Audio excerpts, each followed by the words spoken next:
हाँ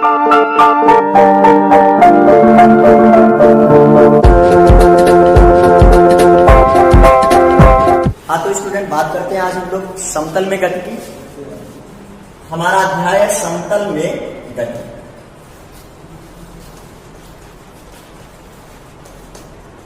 पिछले अध्याय में हम लोगों ने सीखा है रेखीय गति या एक विमीय गति। एक विमीय गति के अंतर्गत जब कोई कण समय के साथ किसी एक निश्चित दिशा में गति करता है तो हम उस गति को क्या कहते हैं?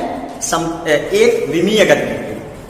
आज बात करते हैं समतल में गति। तो अगर समय के साथ कोई कण किन्हीं दो दिशाओं में गति करता है एक साथ, तो ऐसी गति को हम लोग समतल में गति या द्विविमीय गति कहते हैं।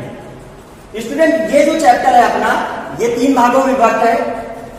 फर्स्ट भाग है सदिश विश्लेषण,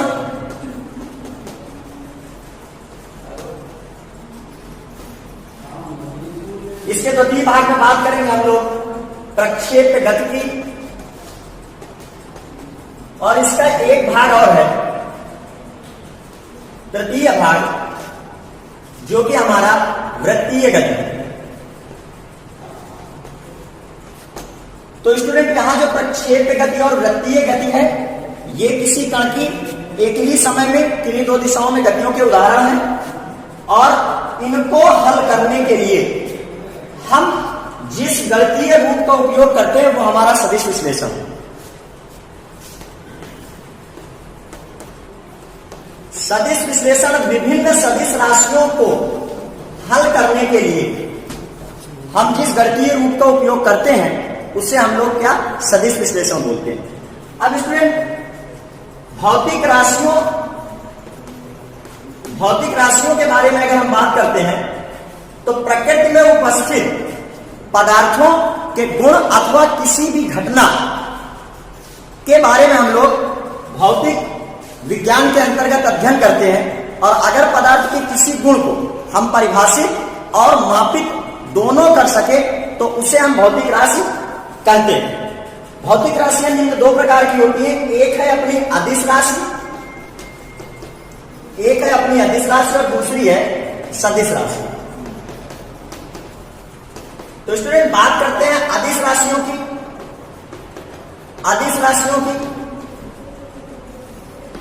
ठीक है, तो वह भौतिक राशियां जिन्हें निरूपित करने के लिए हमें केवल परिमाण की आवश्यकता हो, दिशा की आवश्यकता नहीं होती है, उन्हें हम अदिश राशियां कहते हैं। परिभाषा आप यहां से भी देख सकते हैं।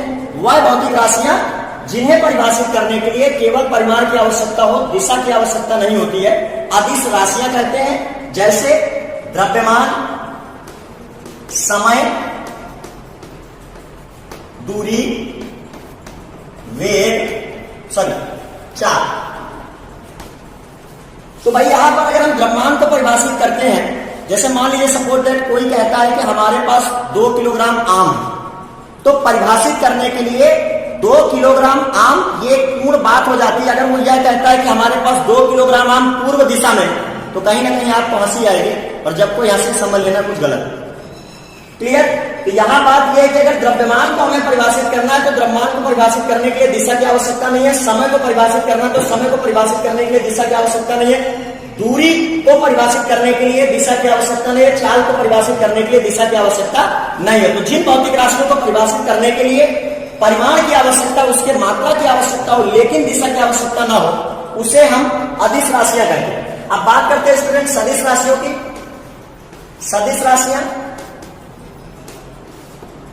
तो भाई वह भौतिक राशियां जिनको परिभाषित करने के लिए परिमाण एवं दिशा दोनों की आवश्यकता होती है, उन्हें हम सदिश राशियां कहते हैं। जैसे बात करते हैं विस्थापन की, वेग की, त्वरण की, संवेग की, बल की इत्यादि। तो ये सारी भौतिक राशियां हमारी कैसी भौतिक राशियां हैं? ये सारी भौतिक राशियां हमारी सदिश भौतिक राशियां। जैसे मान लीजिए सपोज दैट एक स्थान से आप दूसरे स्थान की अगर केवल दूरी बताते हैं, तो दूरी के कहने से आप बिना दिशा के उस स्थान तक किसी व्यक्ति को पहुंचा नहीं सकते। तो अगर किसी भौतिक राशि को परिभाषित करने में आपको परिमाण के साथ साथ दिशा की भी आवश्यकता हो, तो उन भौतिक राशियों को हम क्या कहेंगे? उन भौतिक राशियों को हम सदिश भौतिक राशियां कहेंगे।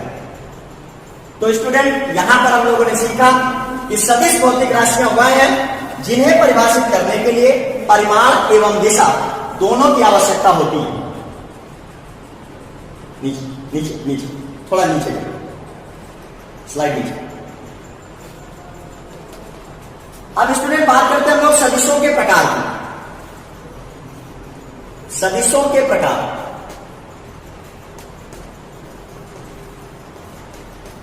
Types of vectors. सदिशों को निम्न भागों में निरूपित किया गया है, जैसे नंबर 1 समान सदिश,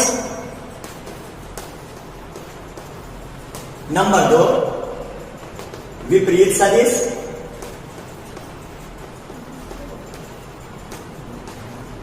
नंबर 3 समांतर सदिश,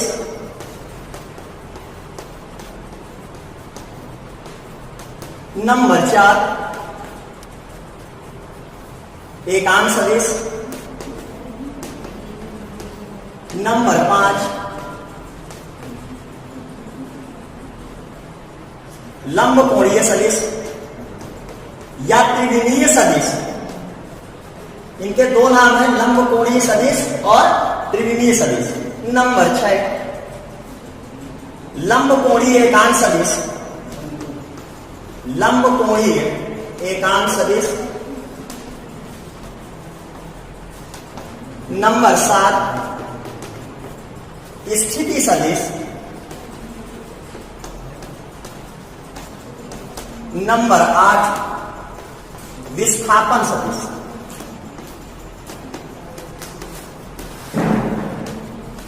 नंबर 9 शून्य सदिश, बिंदु सदिश भी इसका एक नाम है। तो अब इन सभी सदिशों को हम लोग परिभाषित करेंगे। समान सदिश है, विपरीत सदिश है, समांतर सदिश है, एकांश सदिश है, लंबकोणीय सदिश है, लंबकोणीय एकांश सदिश है, स्थिति सदिश है, विस्थापन सदिश है, शून्य सदिश है।